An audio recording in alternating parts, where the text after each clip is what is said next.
No Petteri, onko sä ikin miettinyt, että mitä siellä musaluokassa oikein tapahtuu? No juu, pakko myöntää, että onhan se käynyt mielessä. Niin no, mä olen ainakin vähän tässä mietiskellyt, että musta olisi kauhean kiva tietää kaikki alan kuumimmat ja viimeisimmät vinkit. Jep, ja suoraan kentältä, alan ammattilaisilta. No mitä sanot, että pitäisikö meidän sitten lähteä selvittämään? Ruvetaan selvittelemään ja nimenomaan katselemaan vähän erilaisista näkökulmista, että mitä se käytännössä on. Sitten on joku semmoinen autokäyttö. Tervetuloa kuuntelemaan Musiikin opetus ala-asteen alusta loppuun podcastia. Tässä sarjassa haastattelemme 3 luokanopettajaa sekä yhtä rehtoria, jotka toimivat musiikin opetuksen parissa. Jaksoissa kuullaan käytännön kokemuksia suoraan kouluarjesta, opettajien itsensä kertomina. Musiikkihan on omanlaisensa oppiaineensa, johon pelkkä opetussuunnitelman seuraaminen ei käytännössä riitä. Tämä podcast tarjoaa tukea sinulle, joka koet musiikin opetuksen haastavaksi, sekä yleissivistävää tietoa kaikille, joita kiinnostaa, mitä musiikin tunneilla alakoulussa tapahtuu ja mitä yleisestikin opettajuus pitää sisällään. Loimme tämän podcastin osana Turun yliopiston opettajankoulutuslaitoksen musiikin aineopintoja. Ja tässä puhuu Tikakosken Petteri, opiskelen luokanopettajaksi ja musiikinopettajaksi Turussa. Ja täällä puhuu Anton Tuominen. Mä opiskelen käsityön aineenopettajaksi ja musiikin aineenopettajaksi Raumalla. Me istuskelemme täällä ensimmäisessä jaksossamme nelistään Heini-sisko Borran ja Kati Korkeaojan kanssa. Heini-sisko on vuonna 2002 valmistunut luokanopettajaksi. Nykyisin musiikkia suuresti arvostava rehtori työskentelee pienessä kyläkoulussa, Niinijoen koulussa, opettajan 1-2 yhdysluokkaa. Heini-siskolla on takanaan reilut 20 vuotta musiikin opettamista. Kati puolestaan työskentelee 3 opettajan kyläkoulussa Metsämaan koulussa. Hän on valmistunut luokanopettajaksi 1994 ja tällä hetkellä opettaa 5. ja 6. yhdysluokkaa sekä opettaa koko koulun musiikin tunnit. Lämpimästi tervetuloa teille molemmille. Kiitos paljon. Kiitos. Me tuossa esiteltiinkin jo teidät noin niin kuin työn puolesta ja kiinnostaisi tietää vielä, että millaiset musiikilliset taustat teillä on? No kyllä musiikki on ollut elämässä varmaan sieltä lapsesta asti, mutta opintojen aikana kun opiskelin opettajaksi, niin en erikoistunut musiikkiin. Kuitenkin työssäni olen sitä aina opettanut. Ja paljon on myöskin harrastuksissa, että rakkain harrastukseni on varmaan kvartettilaulu, eli laulan kakkossopraanoa semmoisessa naiskvartetissa ja myöskin sitten naiskuorossa. Ihan vanhemmalla iällä aloin sitten soittaa vielä viulua. Eli illat täyttyvät sitten musiikkiharrastuksista. Mulla kanssa oli semmoinen oikein musikaalinen perhe lapsena, että saatiin yhdessä musisoida ja lauloin lapsia nuorisokuorossa ja se kuoro on ehkä semmoinen mun lempilapsi, että sitten edelleenkin laulan kuorossa ja täällä Loimaalla ihanassa Kantalemaan kuorossa 4-äänisessä kuorossa, jossa 30 laulajaa meitä on siinä ja Melisa Stevanovic tekee ihania savituksia meille, niin se on ilo. Sitten on musiikin erikoistumisopinnot tehnyt, kun on saanut opettaa niin paljon musiikkia. Itse asiassa kaikki, kans mulla on toi meidän koulun musiikinopetus ja sitten täydentänyt kursseja sen mukaan, vähän tarpeen mukaan, mitä on ollut mahdollisuus osallistua. Moninaista kokemusta molemmilla. Tosi mielenkiintoista kuulla, että mitäs kaikkea näkemystä teiltä sitten tässä jaksossa tulee. Joo, siellä on meillä 3. jaksossa kans Johanna tulossa, ketä myös on kuoroharrastuksia harrastellut, niin onkohan se yhdistävä tekijä tällainen yleisestikin musiikinopettajien välillä?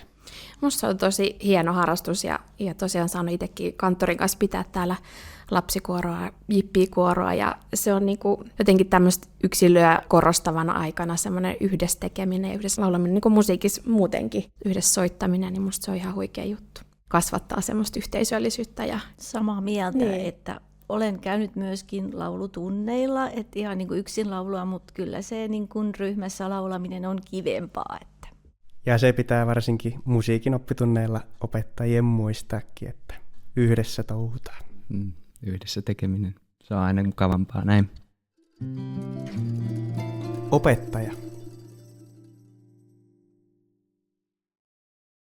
Teilläkin nyt kun on sitten molemmilla vuosikymmenien kokemus tästä kasvatusalalta ja musiikin opetuksesta, niin siinä aikana varmaan tullut jos jonkinmoista onnistumista ja varmaan ehkä muutama epäonnistuminenkin ja sen myötä varmaan sitten tarttunut mukaan kaikenlaisia oppeja, niin haluaisitteko te kertoa vähän, että mitä olisi semmoisia oleellisimpia, mitä on matkan varrella tullut mukaan? Joo, eli totta kai kun sitä musiikkia on opettanut, niin itse on myöskin oppinut paljon. Et jos ajatellaan mun musiikin opetushistoriaa, niin sehän alkoi siitä, että oli vain piano ja sitten vaan laulettiin. Silloin ihan niin ensimmäisinä vuosina. Mutta sitten jossain vaiheessa tuli mukaan tämä bändisoitto, mikä on nykyään niin kuin se mun ihan lemppari, mistä mä tykkään tosi paljon. Alkoi soittimien ahkera keräily. Pikkuhiljaa piti saada hankittua, koska ei kaikkia saa yhtä aikaa. Ja sitten oppi myöskin itse, eli piti myöskin sitten itse oppia soittamaan kaikkia bändisoittimia. Ja niin siinä kertyi sitten niitä omiakin taitoja. Ja erilaisilta kursseilta hain sitten niin kuin siihen apua. Ja rohkeasti yhdistelee erilaisia soittimia yhteen, Kyllä. että se on jotenkin ihan hieno sillä. Ja lapsethan on hirveän hyvänä esimerkkinä siitä, että miten ne heittäytyy kokonaisvaltaisesti. Ne laulaa silmätkin ja heiluu samalla tai soittaa nokkahuilua silmätkin ja eläytyy siihen musiikkiin ja kokonaisvaltaisesti soittaa ja laulaa. Että kyllä mekin saadaan opettajana niin kuin ottaa mallia lapsista siinä, että unohtaa vähän se aikuisuus välillä, että saadaan paukuttaa täysillä rumpua tai pienoa, jos tuntuu, että se on se tunnelma semmoinen luokassa ja se välillä onkin tosi kiva just sillä. Voi olla, niin kuin, että itsekin tavallaan ei harrastaisi niin paljon musiikkia, jos ei sitä olisi opettanut niin monta vuotta. Että kyllä siihen niin kuin tulee semmoinen rakkaus siihen musiikkiin. Ja kyllä sitä koko ajan kaipaa itsekin niin kuin uutta, että sitä ei haluakin tehdä asioita eri tavalla. Ja varsinkin kun opettaa niin kuin sen 6 vuotta niitä lapsia, niin haluakin, että ne niin kuin saa erilaisia kokemuksia, eikä niin, että aina musiikin tunnilla on tämä sama kaava tai samat jutut. Että nyt oli tietty viime keväänä buumi, oli tämä Kai, ja sitten kaikki piti soittaa ja laulaa ja tanssia para pastuu. Mutta sitten kuitenkin aina muistaa, että niin nämä vanhat perinteet mekin tehtiin sitten kevätjuhlaa, missä oli sitten kuitenkin aloitettiin koivuvihdoista ja laulettiin niin sauna-aiheisia lauluja useampia, joku räppi siihen väliin tai sillä, että semmoinen sikermä, että uutta ja vanhaa sulassa sovussa. Että kuitenkin on tärkeää, että on ne semmoiset tietyt niin eri sukupolvien yhteiset laulut, mitkä säilyy ja kulkee ja mitä voidaan laulaa yhdessä. Mutta sitten myöskin on tätä uutta ja mistä lapset on innostuneita ja mitä ne kuulee tuolla ja laulaa välitunneilla. Ja joskus miettii niin kuin sitä, että kyllä niin kuin musiikin opettajalla pitää olla semmoinen tietynlainen niin kuin melun sietokyky. Että et sä voi mennä opettamaan musiikkia ja sanoa, että nyt kaikki hiljaa. Koska sieltä tulee aina sitä, niin kuin sitä ääntä. Tietysti täytyy olla niitä keinoja sit hillitä sitä melun tasoa, mutta sitä tulee. Niin ja siis joillekin ehkä tulee yllätyksellä, mutta siis lapset rakastaa nokkahuilun soittamista. Että jos me aikuiset ei viedä sitä iloa heiltä, niin sehän on ihan tosi huikea soitin, koska siinä päästään niin pitkälle melodiasoittamisessa nopeasti. Että siinä niin kuin taidot kehittyy nopeata vauhtia. Aika hienoa, kun yksikin poika sanoi mulle tuossa niin syksyn alussa, että Oodi ilolle, että se on se paras biisi, kun opettiin 3. nokkiksessa. Että sillä ne on kyllä innostuneita siitä, että ei aikuiset pilata sitä, että monesti niin kuin, että nokkis, mutta se on niin kuin hieno soitin. Ja sitten semmoisen asian, minkä mä oon huomannut, että pitää niinku aloittaa tarpeeksi helposta. Pitää olla niin yksinkertaista, että kaikki pääsee mukaan ja innostuu. Ja sitten pikkuhiljaa eriyttää siitä haastavammaksi. Et jos on liian vaikeita heti, niin se ei niinku toimi. Motivaatio loppuu. Motivaatio loppuu. Et pitää olla niin helppoa aluksi, että sä niinku innostat ja motivoit ja sitten siitä lähdetään kehittämään vaikeampaan suuntaan. Eikä joku oma ehkä semmoinen open lempikappale, että haluaisi, että tämä tehdään, jos ei se niinku yhtään innosta luokassa, niin ehkä ei kannata niinku lentää. Ei. Et sen joskus huomaa, kun sä ehdotat jotain, ei oteta. Et pitää myöskin kuunnella niitä lapsia. Niin, että oppilaiden mieltymykset edelleen, eikä niinkään ne omat. Niin, että vaikka sitten tietenkään he ei voi tietää kaikkea sitä kulttuuriperintöä, mitä me sitten meidän pitää vaalia, mutta kuitenkin sitten myöskin se, että kuunnellaan heitä ja näin. Niin ja koko niin kuin musiikin opetus on aika lailla sidottu siihen vuosikelloon, että mitä aina milloinkin tapahtuu. ja paljon semmoisia kulttuuriaiheita, mitä muuten sä et ehdi, niin sitten musiikin tunnilla ne tulee hienosti integroituna kyllä. Ja silloin sä saat niin kuin hyvän aihekokonaisuuden, että on Aleksis Kivi ja on Runeberg ja Kalevala ja joulu ja Pääsene. Kaikki nämä menee ja vuoden ajat siellä vielä koko vuoden kierto, niin siinä tulee paljon sitä kulttuuria myöskin. Niin sitten on helppo yhdistää just Kalevalan päivään sitä kantelejaksoa ja ottaa Iida Elina siihen alkuun motivaattoriksi. Että nämä on niinku ihan niin, että on tällaisia esikuvia, mitkä niinku, joku Eero Saunamäkikin nokkis, se on niin huikea, mitä hän näyttää esimerkkejä siitä, niin sitten nokkis jakson alkuun. Meilläkin joskus näytin motivaattorina vaan jotain Sandstormia, missä hän opettaa, että 2 nokkahuilla, niin mun yksi taitava oppilas, niin hän sitten opetteli 2 nokkahuilla soittamaan Sandstormia. Ja tässä kun me puhutaan nyt näistä ilmiöistä just, että mitä on, niin jos verrataan siihen vuoteen 1994, kun mä oon aloittanut ja siellä oli vain se piano, niin ei ollut mitään YouTube, ei näytetty mistään. Eli tähän on aika uusi juttu, että on tullut videotykit kattoon, saadaan kaikkea matskua sieltä paljon. Silloin ei ollut, se oli tosi erilaista. Et se on niin kuin muuttunut paljon tänä aikana. Helpottaa hirveästi sitä opettajan työtäkin, kyllä. Varsinkin sinne, että vaikka ei jäädä kiinni sitten niihin play-alongeihin, mutta sehän on valtava apu siinä alussa varsinkin, kun lähdetään uutta biisiä harjoittelemaan. Että sitten lapsilla on ihan huikea se ulko-oppimisen taito, niin sitten pikkuhiljaa jättää se sivuun ja soittaa ilman, mutta että se on niinku hyvä siinä alussa, kun sitten ennen piti jotenkin yrittää, että nyt ei joku tällainen, niin sitten se jotenkin, se on niinku helpottaa paljon. Tavallaan voisi ajatella, että vaikka ei itse olisi niin kauheasti innostunut tai kokisi itse jotenkin, että en osaa, niin sieltä löytyy tosi paljon apuja kyllä. Myöskin sit somesta, eli kyllä tulee neuvoja ja apuja ja vinkkejä ja virikkeitä tosi paljon, että niitä kannattaa kyllä seurata. Mitä tehdä musatunnilla ja sun muut. Niin saat vihjeitä, niin. Opeopinnoissakin puhutaan siitä elämänpituisesta oppimisesta siinä työssään, niin just tämä, että kehitys kehittyy ja uudet alustat, sun muu tekniikka tulee, niin valjastetaan ne omaan käyttöön. Kyllä. Tästä elämänpituisesta oppimisesta tulee myös mieleen semmoinen jatkokysymys, että kun Kati mainitsit tuossa, että sä oot jossain vaiheessa jotain kursseja ottanut ja kasvattanut sitä harrastuneisuutta siinä, että tuleeko enää tässä vaiheessa kehitettyä sitä omaa osaamista vai meneekö kaikki jo tässä vaiheessa ihan automaationa niin kuin margariinitehtaan pakkauslinjasta lakossa? Niin, no siinä on tietyt edut, että välillä sen pitää mennäkin sieltä pakkausosastolta. Että kun luokanopettajan työ on, siinä on niin paljon. Se ei ole pelkästään mulla se musiikin opetus, vaan siellä on ne kaikki muutkin oppiaineet, niin ei millään ehdi niin kuin koko ajan kehittää, niin välillä on ihan hyvä olla, että nyt mulla on takataskussa semmoinen, että tämä toimii ihan takuvarmasti. Mutta sitten aina tulee eteen elämässä semmoisia, että sä jossain omalla vapaa-ajalla tai harrastuksessa yhtäkkiä, niin kuin, että ai tommonen olisikin hieno. Ja sitten mä lähden kehittelemään sitä ja taas tulee jotain uutta sinne takataskuun. Et kyllä sitä koko ajan tulee, mutta on hyvä olla niitä tunteja, mitkä sä niin kuin tiedät, että nämä toimii. Kyllä. Oppilaiden ensimmäiset musiikin tunnit. Ensimmäiset tunnit saattaa olla aika jänniä joillekin oppilaille, koska osalle se saattaa olla just vaikka ensimmäinen kosketus musiikkiin. Niin miten te lähtisitte sitten tekemään ensimmäisillä oppitunneilla oppilaiden kanssa? Toki yritetään lähteä jostain semmoisesta lapselle tutusta asiasta, että tutustumispäivänä otettu joku laulu, niin sitten palataan siihen, tai meillä on päiväkoti samassa rakennuksessa, niin meillä on musiikkihetkiä myös päiväkodin kanssa yhteisesti aina välillä, niin meillä on tiettyjä yhteisiä lauluja.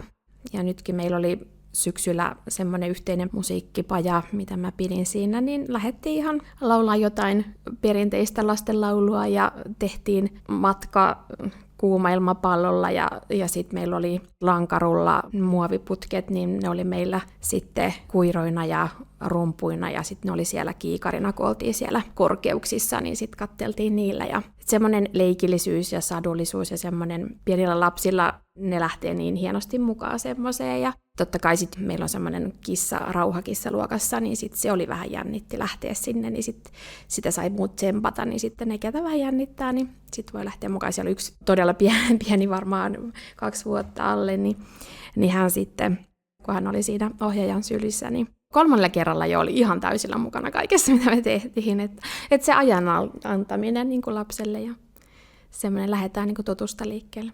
Ihan maagisen kuulosta kaikki nämä retket ja tämmöinen taianomainen. Joo.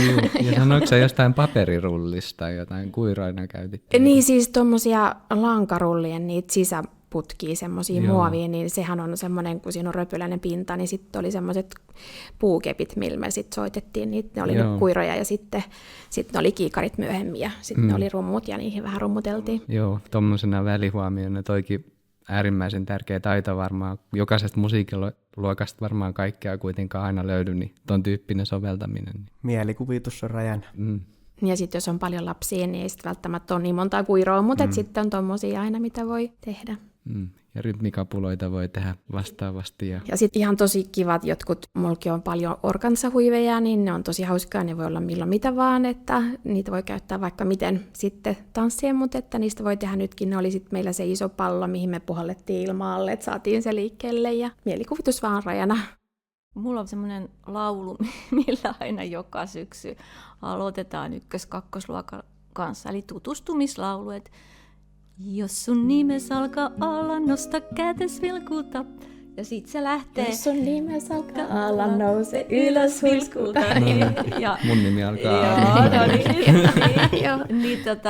Sitten se on niinku sillä hienoa, että tulee kaikkien nimet käydään läpi, tulee aakkoset läpi, eli kaikki kirjaimetkin tulee läpi. Ja sitten siinä on vielä se kohta, että tartu käteen ystäväsi, eli sitten, että kaikille löytyisi vielä se ystävä sieltä. Ja se onkin ollut joskus niinku aika sillä hieno asia, että joku, joka on, että mulla ei ole niinku ystävää, niin sitten siinä musiikin tunnilla, niin sille sitten löydetään se ystävä sieltä. Että siinä tulee niin monta asiaa siinä laulussa, niin sitä sitten lauletaan vielä aina sitten varmaan se koko elokuu vähän aina joka tunnin alussa, niin se tulee tutuksi.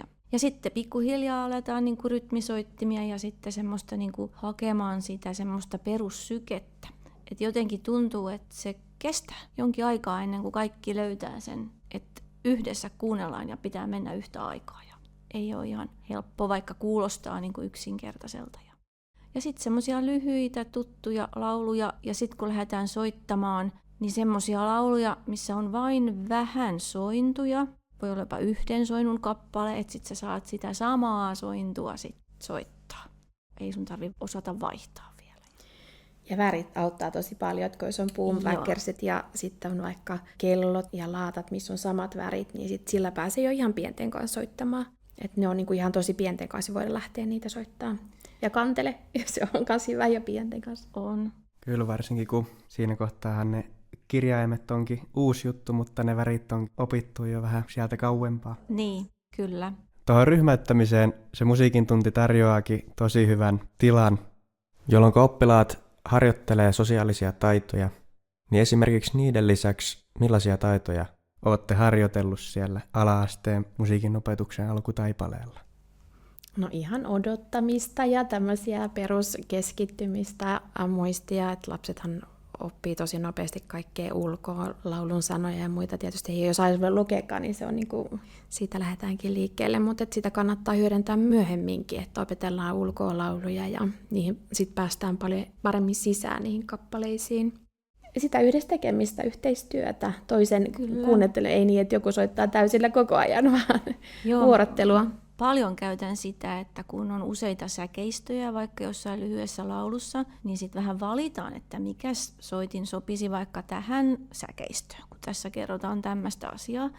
Ja sitten aina tietty ryhmä soittaa vain sen säkeistön kohdalla. Eli tavallaan semmoisen oman vuoron hakeminen, että nyt minä soitan. Se on vähän niin kuin lukisit sitä partituuria, että nyt on mun vuoro ja tuossa on toi soitin ja nyt soitan. Ja sitten sitä käytän myöskin paljon, kun ei ole tietenkään niitä, että jos on vaikka 18 oppilasta tai 20, niin ei ole kaikille sitä soitinta. Niin tosi paljon käytän sitä, että ollaan ryhmissä ja sitten jos sulla on vaikka 4 sitä tiettyä soitinta, niin sitten se yksi ryhmä soittaa sitä ja tunnin aikana voi sitten siirtyä niin, että se joka soitinta kuitenkin saa sitten soittaa. Et jos on vaikka 5 ryhmää, eli tämmöistä kiertopistetyöskentelyä, niin pääsee soittamaan niitä kaikkia soittimia.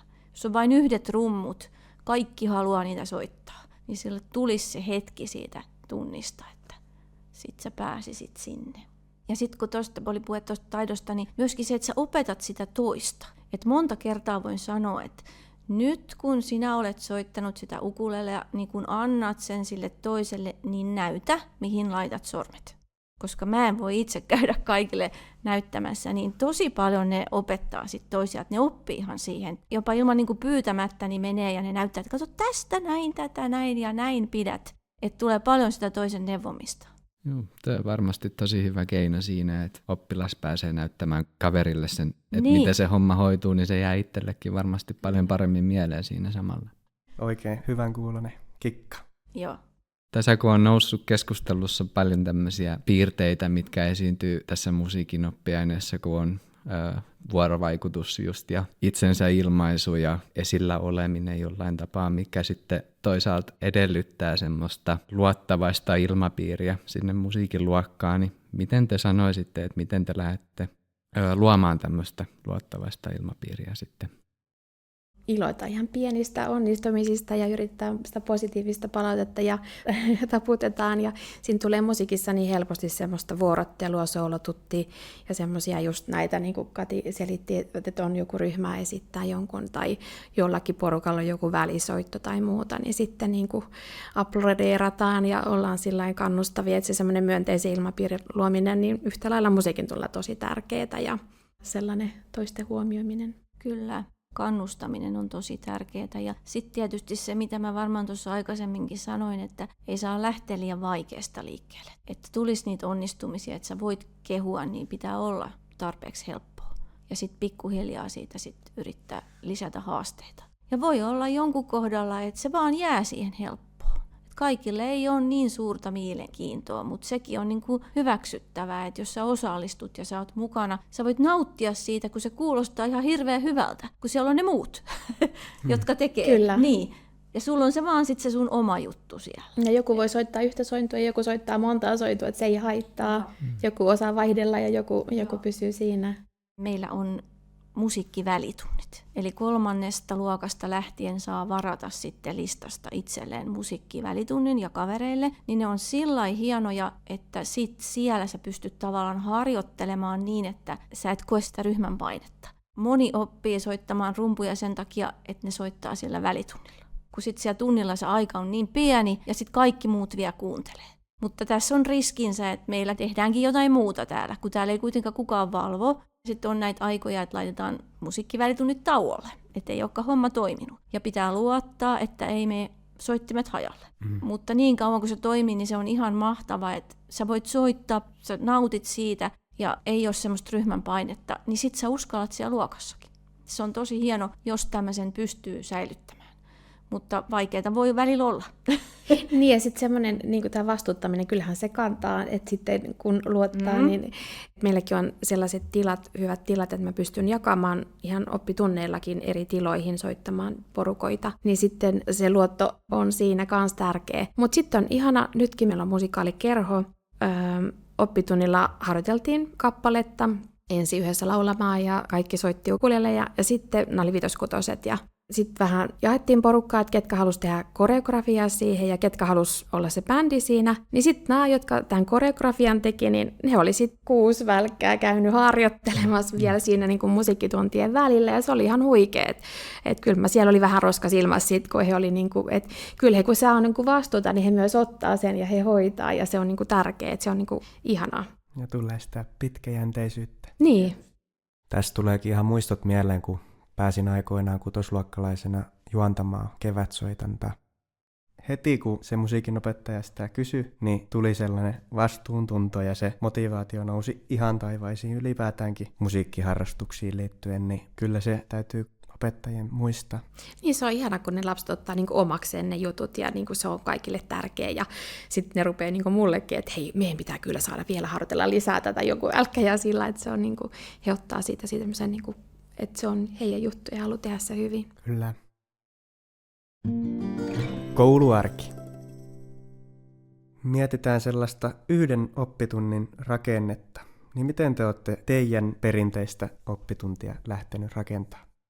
Hyvin paljon tietysti oppitunnin rakenne riippuu siitä, että mitä vuoden aikaa eletään tai että mitä siellä on semmoisia juttuja, mitä otetaan sille tunnille. Mutta semmoinen, jos ajatellaan perustunnin rakennetta, niin jotenkin monta kertaa kuitenkin lähdetään siitä laulusta, että se on sillä lailla ajattelisin, että se kertyy se semmoinen laulusto, vai miksi sitä kutsutaan, että tulisi tietty määrä lauluja, mitkä sä olisit koko alakoulun aikana laulanut.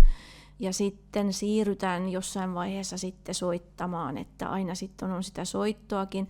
Laulaminen on kuitenkin semmoinen, mä oon niin kuin ajatellut, että se ei ole kaikille yhtä helppoa. Toki kaikki niin kuin pystyy laulamaan ja ainakin yrittää olla mukana, mutta soittaminen on jotenkin niin kuin sillai kaikille helpompaa, että se ei niin paljon vaadi sitä. Että jotenkin ehkä se soitto, mä kokisin, on oppilaille mielekkäämpää kuin se laulu, ainakin sitten jo vanhemmille oppilaille, että tykkäävät enemmän sit soittaa. Ja pikkuhiljaa sitten lähdetään niin kuin siihen soittoon ja kehittelemään sitä uusi kappale, kun tulee, niin se tietysti aluksi on aina se ensimmäinen tunti vähän semmoinen hankalampi, kun heti pitäisi osata niin kuin hienosti. Vähitellen saadaan se kokoon ja aina tulee joka tunti sitten vähän lisää. Ja on kiva olla niin kuin joka tunnilla jotain myöskin, joka liittyy niin kuin rytmiin. Hyvin vähän opetan, niin kuin, että olisi joku teoriajuttu. Että aina se liittyy sitten siihen soittamiseen ja käytäntöön, että eipä kauheasti tule opetettua pelkästään sitä. Mutta se on ihan opsin mukaista, että ei me opetella kirjaimiakaan vaan kirjainten takia, että kyllä siinä on tarkoituksena se, että lapsi sitten niitä yhdistelee ja oppii lukemaan, että samalla lailla niinku, toi on tosi hyvä, että se on niinku kytketty siihen käytäntöön, että niin se kuuluukin. Kyllä, meillä on näin kanssa yliopistossa monta kertaa toitotettu, että aina sen tekemisen kautta. Joo, mutta ne on niin erilaisia tavallaan musiikkitunnit, että ihan semmoista niin kuin perusrakennetta on vaikea sanoa. Mutta tulisi monipuolisesti käytettyä kaikkia, että nyt kun on sit saanut näitä hankittua näitä soittimia, niin sit niitä käytetäänkin. Ja joskus on sitten enemmän kuuntelua ja joskus vähemmän ja näin. Ja sitten taas toisaalta yhdellä tunnilla oikeastaan ehtii oikeasti kuitenkin aika monenlaista tekemään. Niin sitten kyllä itsekin niin kuin sillain vähän jaksottaa sitä, että nyt painostetaan johonkin koulusoittimaan tässä jaksossa tai tässä jaksossa. Tai nyt on sitten tässä kohtaa tätä musiikkiliikuntaa. Mutta meilläkin oli ihana ulla-opettaja, joka opetti koko koulun tanssimaan. Niin se oli ihanaa, että aina kannattaa koulusta etsiä ne, jotka jotain osaa, ja meilläkin kun oli joku basisti joskus harjoittelussa, niin se pääsi heti mukaan musiikin tunneille, että kaikki se osaaminen, mitä koulusta löytyy, niin kannattaa hyödyntää ja oppilaiden. Siellä mainittiin musiikkiliikunta, niin ehkä itsellä siitä kiinnostaisi tietää vähän lisää. Se on semmoinen, mitä me tuolla yliopistollakin usein pohditaan, että miten sitä nyt oikein kuuluu ja kannattaa opettaa siellä koulussa. Kyllä mä ainakin tämmöisellä luovalla otteella, että eläydytään siihen musiikkiin ja vaikka on sitten ne huivit. Ja sitten on tämmöisiä, että lapset tekee itse tansseja ja esityksiä, että se on heillä niin kuin luontevaa. Ja sitten on aika paljon tämmöisiä tanssivideoita, mitä voidaan tanssia mukana. Ja joskus, jos on vähän afrikkalaista musiikkia, niin sitten että katsotaan, minkälaista on afrikkalainen tanssi tai muuta. Mutta ei mun mielestä siitäkään nyt kauheasti paineita, että se on osa mauste siinä ja semmoinen, että... Kyllä. Kati puhui tästä, että kun se laulaminen on niin henkilökohtaista ja se on niin paljon helpompi nimenomaan se itsensä ilmaiseminen sen soittimen kautta, kun sitten taas siinä laulussa se tulee suoraan täältä minun sydämestä. Niin, se on semmoinen henkilökohtainen instrumentti. Kyllä, oon itse kanssa vasta myöhemmällä iällä parhaimpien kavereidenkin vierellä pystynyt laulamaan. Liittyykö se ympäröivien ihmisten kulttuuriin tai muuhun tämmöiseen, että millainen esimerkiksi miehenkin pitäisi olla? Joidenkin näkökulmasta valitettavasti se ei siihen kuulu ja se välittyy sitten näille lapsille, jotka nimenomaan on sitten siellä musiikin tunnilla tämmöisestäkin syystä, ei pysty vaan laulamaan. Se on aika hieno, jos niin kuin luokastakin löytyy joku semmoinen rohkea, joka näyttää vähän muille mallia, että tykkää esiintyä ja tykkää laulaa yksin, niin se on niin kuin tosi hienoa. Ja varsinkin sitten, kun se niin kun näkee sen lapsen kasvavan koko sen 6 vuotta siinä ja ehkä jo sieltä päiväkodista alkaen, niin kyllä se niin kun innostaa muitakin ja rohkaisee muitakin. Ja kyllä ne niin kun pienenä yleensä on tosi auki ja uskaltaa, että sitten niin kun jossain vaiheessa vaan pitää yrittää pitää niin kun jalkaa hyvin välissä, että se ei mene kiinni se rohkeus. Niin. Onko te huomannut ihan tämmöisiä tilanteita, että kun on ollut joku oppilas, ketä on oikein paljon tykännyt, että se on selkeästi sitten tarttunut muihinkin? tämmöinen? No kyllä, siis mulla on ainakin semmoinen huikeita lapsia ja semmoisia oppilaita, jotka osaa niin paljon, että mä en tiedä, miten mä selviän ensi vuonna, kun ne lähtee yläkouluun. Että niin monessa auttaa ja coachaa toisia ja tsemppaa ja opettaa ja me harjoitellaan tämä ja mä opetan tämän tolle ja sillä lailla se on kyllä hienoa. Kaikissa esityksissäkin kyllä mä ajattelisin, että pitäisi aina olla ainakin 2 laulajaa joka esityksessä. Että meillä on aina hienot joulujuhlat, missä koko kylä on mukana ja sinne harjoitellaan sit niitä esityksiä ja sitten kun lapset tietää sen ja sitten ne näkee sen, että ahaa, 6-luokkalaiset jo tommosen esitti, niin siitä kasvaa niinku semmoinen kulttuuri, että ne näkee sen tavoitteen, että mihin he voi päästä sitten, kun he musiikin tunneilla harjoittelee ja tekee. Mutta aina siinä laulussa tosiaan on hyvä olla enemmän kuin se 1. Hyvä käytännön nosto. Kyllä. Toisaalta niin jotkut taas rakastaa niitä sooloja ja sitten se on ihana joskus antaakin niitä, että joku niinku ei jännää ollenkaan, että ihan mielellään laulaa vaikka tuolla kevätkirkossa monelle 100. Niin, siinä korostuu se oppilaan tuntemus sitten kanssa sillä tavalla. Kyllä. Ja sitten tämmöisiä huikeita tarinoita, kun sitten käykin niin, että vaikka se toinen solisti sairastuu.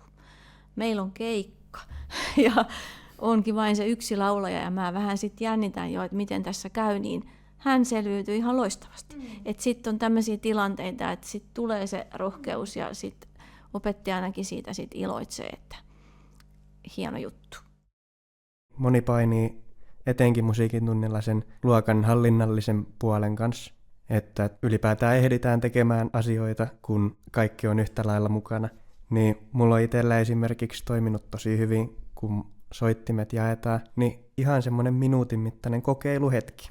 Et mä en pysty itsekään olemaan koskematta siihen soittimeen, jos mulle semmoinen annetaan, että kyllä mä sitä testaan tietysti saman tien. Ja tää on sitten tunneilla melkeinpä joka kerta näyttäytynyt niinku ihan pelkästään hyvänä asiana, että siinä kohtaa, kun se kokeiluhetki on ohi ja mä sanon, että nyt on kokeiltu ja nyt kuunnelkaa hetken aikaa, niin kyllä melkeinpä poikkeuksetta, niin se on niinku ollut hyvä asia. Niin joo, kuulostaa. Tuleeko teillä mieleen tämmöisiä? No kaikkihan semmoinen ne luokan säännöt ja musiikkituntien säännöt ja semmoiset, että on käytännöt niin kuin selvillä, niin se tuo semmoista levollisuutta. Ja sitten tietysti jos on haastavampi ryhmä, niin kannattaa olla vaikka ihan tunnin kulkua taululla tai tämmöistä, mikä helpottaa sit oppilaita orientoitumaan siihen tuntiin. Niin, rutiinit on tosi hyviä. Et mullakin on tietysti se mahdollisuus, että kun ekaluokasta lähtien sitä opetat joka vuosi, niin sitten kun ne ekaluokalla oppii sen esimerkiksi sen kiertopistetyöskentelyn, niin sitten ne tietää, miten se menee. Ei tule semmoista hermostuneisuutta, että miksi mä en nyt just saa tota kannelta tai miksi mä en nyt just saa tota soitinta, kun ne tietää, että se mun ryhmä siirtyy pisteestä toiselle ja saa, niin sitten vuodesta toiseen se menee aina vaan sujuvammin. Mutta sitten tulee niitä hetkiä, että on kauhea melu ja yleensä mä lyön käsiä yhteen tai lasken ja sormista, että nyt kuinka kauan kestää, että tulee hiljasta. Ja se tietysti, että kun mä itse laulan, niin mä en voi huutaa, koska mun ääni menee. Mä oon sen niin kuin lapsille ihan suoraan sanonut, että minä en niin kuin täällä voi millään tunnilla huutaa, että kun mun oma ääni kärsii, niin sitten se täytyy jotenkin muuten tehdä. Että omalla äänellä mä en sitä saa hiljaiseksi. Että täytyy olla joku muu konsti sitten aina. Joku hiljaisuusmerkki. Kyllä, niin. joo. Joskus on ihan sekin, että kun siirrytään vaikka soittimesta toiseen, niin mä niin kuin sanon, että nyt mä lasken 10 ja se siirtyminen tapahtuu. Sä siirryt sinne omalle paikalle ja on ihan hiljasta. Että joku semmoinen, että tietää kuinka kauan pitää olla hiljaa ja sitten taas lähtee. Selkeät sävelet. Niin, ja joku järjestäjäsysteemi ihan on klassikko, että järjestäjät soittaa, että jos on semmoisia niin kuin luokan musiikkihetkiä niin kuin pitki viikkoa, ettei ole kyse niin kuin musiikkitunnista, vaan ihan muuten niin järjestäjät soittaa, niin sitten se tietää, että ei tule aina sitä, että kuka pääsee ja näin. Mutta aina tulee niitä, niinku, että sitten tunnin jälkeen niinku miettii, että vitsit, että ihan hirveä tunti, että näitä tulee ihan varmasti jokaiselle musiikin opettajalle, että omat korvat on jo kovilla ja mikään ei toimi. Et joskus ihan oikeasti sitten, kun on ollut sellainen tilanne, että liian levotonta, niin kaikki poikki, kaikki istuu ja sitten mä vaikka sanon, että otetaan kirjat esille ja ruvetaan laulaa, että nyt loppuu. Tai joku kuunteluharjoitus tai niin, jotain. joku, niinku, kyllä ne tajuaa, että nyt se on tosissaan, että ei täällä niinku pelleillä, että nyt se loppuu. Ja siellä kannattaa ottaa niinku semmoisia, että se ei ole niinku myöskään liian vaativa se musiikki. Niin kuin säkin sanoit, että sopiva, tai että ottaa joskus joku semmoinen, että otetaan säkkituolit ja sitten kuunnellaan sitä musiikkia sillä lailla ja otetaan vähän rennommin joku hetki ja näin. Että kyllähän lapsilla on pitkät päivät ja monenlaista Niin pitää tehdä ja jaksaa, niin Joo. sitten, että tulee semmoista vähän lepoakin ja kuunnellaan joku rauhoittava kappale. Kyllä. Niin, tämmöisillä keinoilla se joku kultainen keskitie on varmaan hyvä löytää sille, että toisaalta kun kyllä siellä musiikiluokassa aina väkisinkin sitä melua tulee, mutta että saataisiin toteutettua se silleen, ettei se ikään kuin pääsisi karkaamaan käsistä, ettei se mene liian siihen. Ja se vuorottelu, että jotkut soittaa ja jotkut soittaa, että ei kaikki soita aina yhtä aikaa, niin sekin on tuo sitä, ettei ole niin paljon ääntä. Meillä on paljon erilaisia oppilaita, jotka tulee erilaisista lähtökohdista musiikinkin kontekstissa. Toiset on harrastuneempia ennalta, kun ne tulee sinne kouluun opettelemaan sitä musaa, ja toiset taas on vähemmän. Niin miten tämmöinen monipuolisuus sitten näkyy teillä musiikin tunneilla? Se on ihana sitten, kun joku käy rumputunneilla, niin se opettaa kaikille ja sitten saa sovittua, että rumpuopettaja tulee musiikkiopistosta meidän johonkin päivään mukaan pitää pajaa. Ja sillä, että sehän on niinku vaan hienoa, että jos on semmoisia harrastajia, jotka sitten niinku innostaa opettajaakin, koska sitten tuntuu, että se semmoinen positiivinen, sehän vire, se nostaa sitä koko niinku luokkaa, että sitten tietysti voidaan tehdä semmoisia juttuja, että sitten onkin vaara vastuussa on haitari, koska joku käy haitaritunnilla ja näin, mutta tietysti se ei se, niin kuin sanoitkin, ei se ole kaikkien harrastus kuitenkaan sitten se musiikki, että sitten toiset ehkä nauttii enemmän siitä kuin mukana muuten vaan.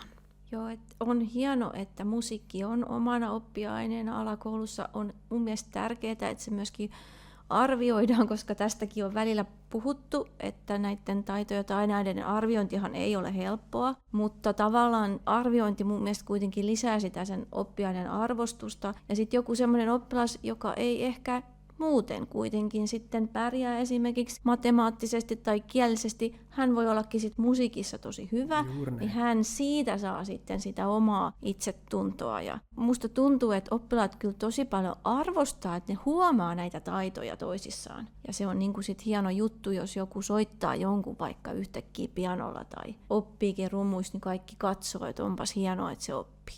Ja sit voi opettaa niitä muita. Mennäänkö me sitten yläkoulua kohti?